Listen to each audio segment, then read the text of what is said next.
Hello my dear friends, मैं Ankit Sharma infinity classes में आपका बेहद दिल से स्वागत करता हूं। आज की वीडियो मेरी सोशल अवेयरनेस से है, सामान्य जागरूकता से है, जो आप अपने राइट्स को लेकर के आप जान सकते हैं। तो आज की वीडियो में मैं जो बताने वाला हूं वो है कि अगर आपकी वाइफ आपसे लड़ झगड़ के अपना घर छोड़ करके अपने मायके में बैठी है और आपको बार बार दहेज के लिए प्रताड़ित करने की या डोमेस्टिक वायलेंस की धमकी दे रही है या उन्होंने कोई केस कर दिया है, तो उस दशा में आप क्या कर सकते हैं। तो हालांकि जो मैं वीडियो बनाता हूँ एलएलबी वकील जो लोग बनते हैं उनको पढ़ाने के लिए बनाता हूँ, ये मेरी video very important and informative है। तो चलते हैं अपने केस की तरफ। तो अगर किसी की वाइफ, आपके पास कोई केस आता है जिसमें किसी की वाइफ अपना घर छोड़ करके अपने मायके में बैठी है, तो आप उस दशा में क्या कर सकते हैं। तो ये आपके लिए बहुत ही इंपॉर्टेंट टाइम है। दरअसल होता क्या है कि कई बार पुरुषों को भी उस दहेज की आग में जल जाना पड़ता है जो उस बेचारे ने कभी मांगा ही नहीं है। हर बार असल में मतलब पुरुष ही गलत नहीं होते, कई मामलों में महिलाएं भी गलत होती हैं, जो मतलब लालच में आकर के, मतलब किसी के बहकाए में आकर के अपना जो घर है उसको तोड़ देती हैं।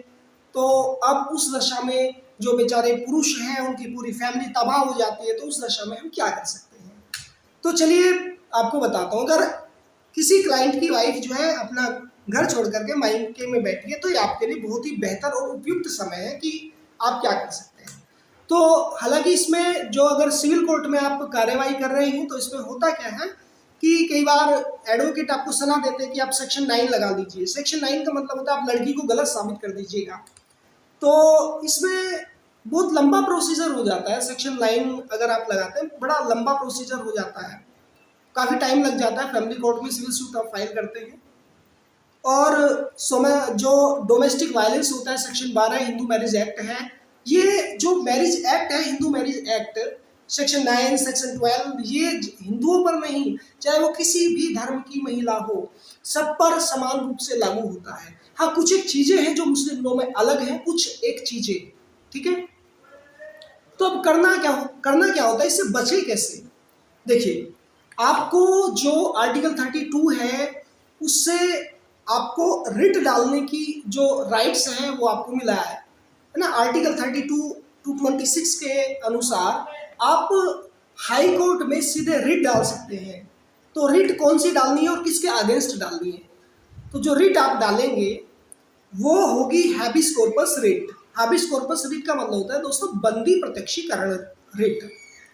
तो ये रिट आप डालेंगे, जो मान लिया आपकी पत्नी है जो घर छोड़ के बैठी है, उसके माता पिता, जो भाई हैं, जो बहन है, केवल इनके अगेंस्ट आपने डालनी है।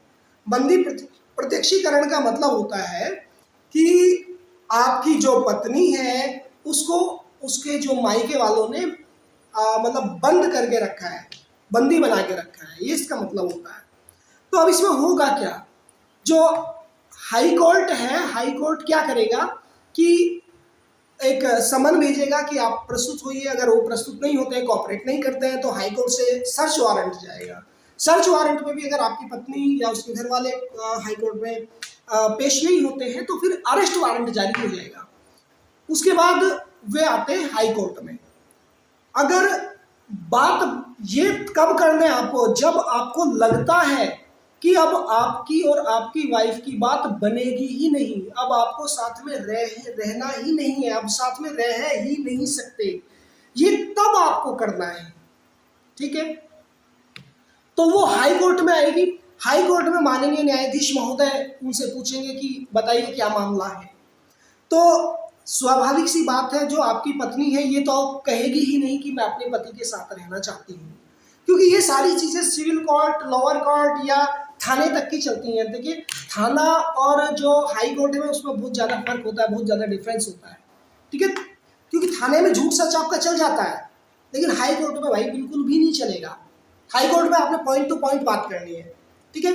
तो अगर वो आपकी पत्नी ये कहती है कि मुझे अपने पति के साथ रहना है, तो हाई कोर्ट सीधे बोलेगा ये बेवकूफ़ है जो इन्होंने हैबिस कॉर्पस रिट डाली है, जब तुम्हें रहना है तो अपने मायके क्यों बैठी हो।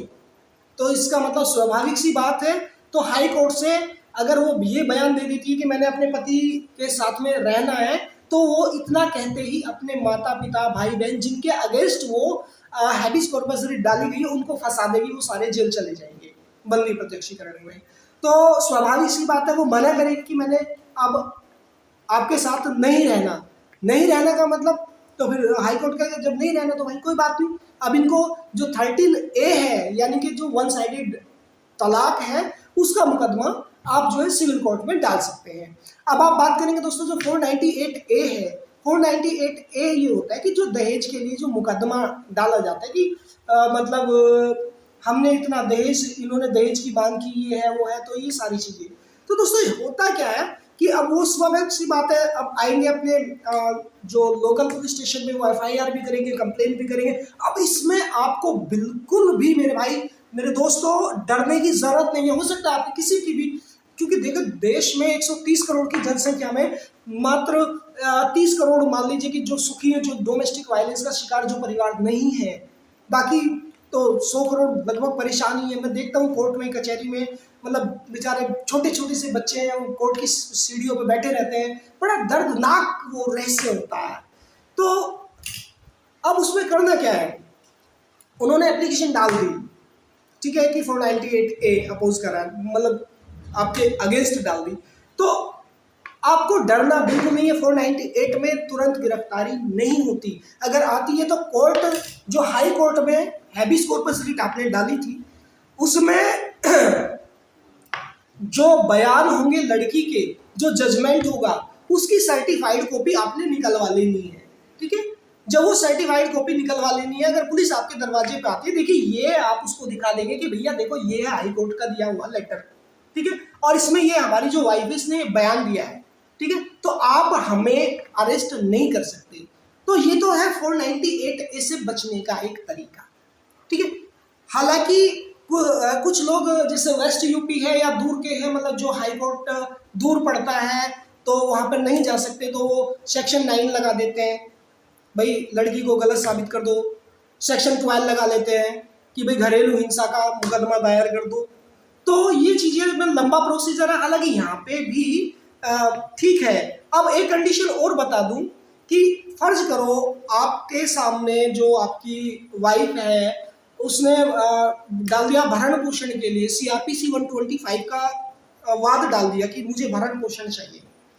तो जो CRPC 125 है उसमें अगर मान लिया आपकी पत्नी है, जो बच्चे हैं वो छोटे हैं, 7 साल से कम उम्र तक के बच्चे हैं, अगर वो आपको देने के लिए राजी है तो फिर भरण पोषण का सवाल ही नहीं उठता। अगर वो बच्चे नहीं देना चाहती तो भरण पोषण दिया जा सकता है, दिया जाएगा 7 साल तक, जब तक बच्चे 7 साल तक के नहीं हो जाएंगे। उसके बाद बच्चों के ऊपर डिपेंड करता है वो कि रहना किसके साथ चाहते हैं। अब भरण पोषण भी इतना नहीं है, मान लें अगर वो जो दहेज का दावा करते हैं 20 लाख 15 लाख 50 लाख ये दे दीजिएगा, ये जो दिया जाता है जो हस्बैंड है उसकी हैसियत के अनुसार। मान लें एक मजदूर आदमी है, मजदूर आदमी साल भर में कमाता है कितना है भाई, मान लो 300 रुपये हो गया, 3 3 9 9,000, 12 9 108, 1,08,000 रुपये कमाता है, तो कहाँ से देगा भाई।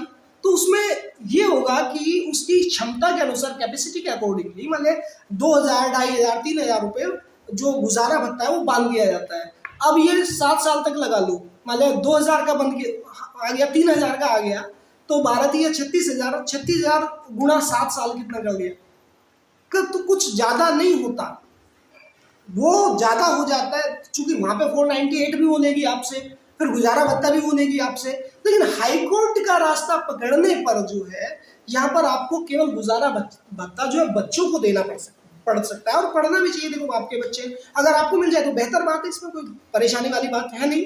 तो आपने घबराना बिल्कुल नहीं है, अपने अधिकारों को जानिए। और जो मेरे अधिवक्ता महोदय हैं उनसे मैं एक निवेदन करता हूँ, अपील करता हूँ, हाथ जोड़कर रिक्वेस्ट करता हूँ, भाई आपके पास जितने भी इस तरीके के जो केसेस आए कृपया कोऑपरेट करें, क्योंकि घरेलू हिंसा है, बहुत घर बर्बाद होते हैं, ठीक है। और अगर मेरे अंडर में, मेरे जो जहाँ मैं रहता हूँ, मेरे जुरिस्डिक्शन में किसी को कोई हेल्प चाहिए, जो बिल्कुल गरीब निर्धन लोग हैं उनका केस बिल्कुल ये मान लीजिए हम फ्री ऑफ कॉस्ट उनका केस लड़ेंगे। ठीक है, क्योंकि अगर मामला आता है सिविल कोर्ट का, लेकिन अगर बात आती है हाई कोर्ट में, तो हाई कोर्ट में आपको जो भी उसकी फीस है, मिनिमम न्यूनतम फीस आपको देनी पड़ सकती है। ठीक है, और कोई भी सलाह से रिलेटेड आपको चाहिए होगी तो केवल मुझे व्हाट्सएप नंबर पर मैसेज करें, मैं नीचे डिस्क्रिप्शन बॉक्स में व्हाट्सएप नंबर दूंगा, केवल मैसेज करें, डायरेक्ट कॉल ना करें, क्योंकि मैंने कोर्ट में भी रहना पड़ता है। ठीक है, और काफ़ी टाइम बाद में, शायद 3-4 दिन बाद में ये वीडियो आज डाल रहा हूँ। हालांकि मेरा जो चैनल पढ़ाने का चैनल है, फिर भी मुझे लगा कि आपको डोमेस्टिक वायलेंस का मैंने देखा है बहुत सारे लोग, तो आज लगा कि मैं डाल दूँ और सही एडवाइस आपको दे दूँ। तो दोस्तों, अगर आप भी पहले तो कोशिश कीजिए कि कोर्ट कचहरी से बचें, हो सके तो भैया सुलझा लो उसको घर पे। अगर बात नहीं बनती है तो सीधा और सिंपल विचार है हैबिस कॉर्पस रिट। और अगली जो वीडियो में लेकर आऊँगा, अगर मतलब जिस मामले में लड़का गलत है, क्योंकि ऐसा ही मेरे सामने केस आया है मतलब लड़की को मारा है, पीटा है और बड़ी दुर्दशा उसकी उठाई है, तो ऐसा भी मुकदमा आता है। तो नेक्स्ट वीडियो, अगर ये वीडियो आपको पसंद आई तो मैंने नेक्स्ट वीडियो में जो है लड़की के पक्ष में जो मुकदमा है उसको भी लेके आऊँगा। और आप वकील लोग कृपया जो इस तरह के डोमेस्टिक वायलेंस या घरेलू हिंसा और जो सेक्शन 13A से रिलेटेड 498A से रिलेटेड जो भी केसेस हैं, इसमें प्लीज़ अपने क्लाइंट्स की हेल्प करें, उनको सपोर्ट करें, और जो कोई भी हेल्प मेरे लायक होगी आप उससे डायरेक्ट मैसेज करें, WhatsApp message. Don't call me without information. ठीक है, क्योंकि हर समय मैं संभव नहीं हूँ, अवेलेबल नहीं हूँ हर समय। ठीक है दोस्तों, और मैं अंकित शर्मा अब इस वीडियो में आज की मैं विदा लेता हूँ।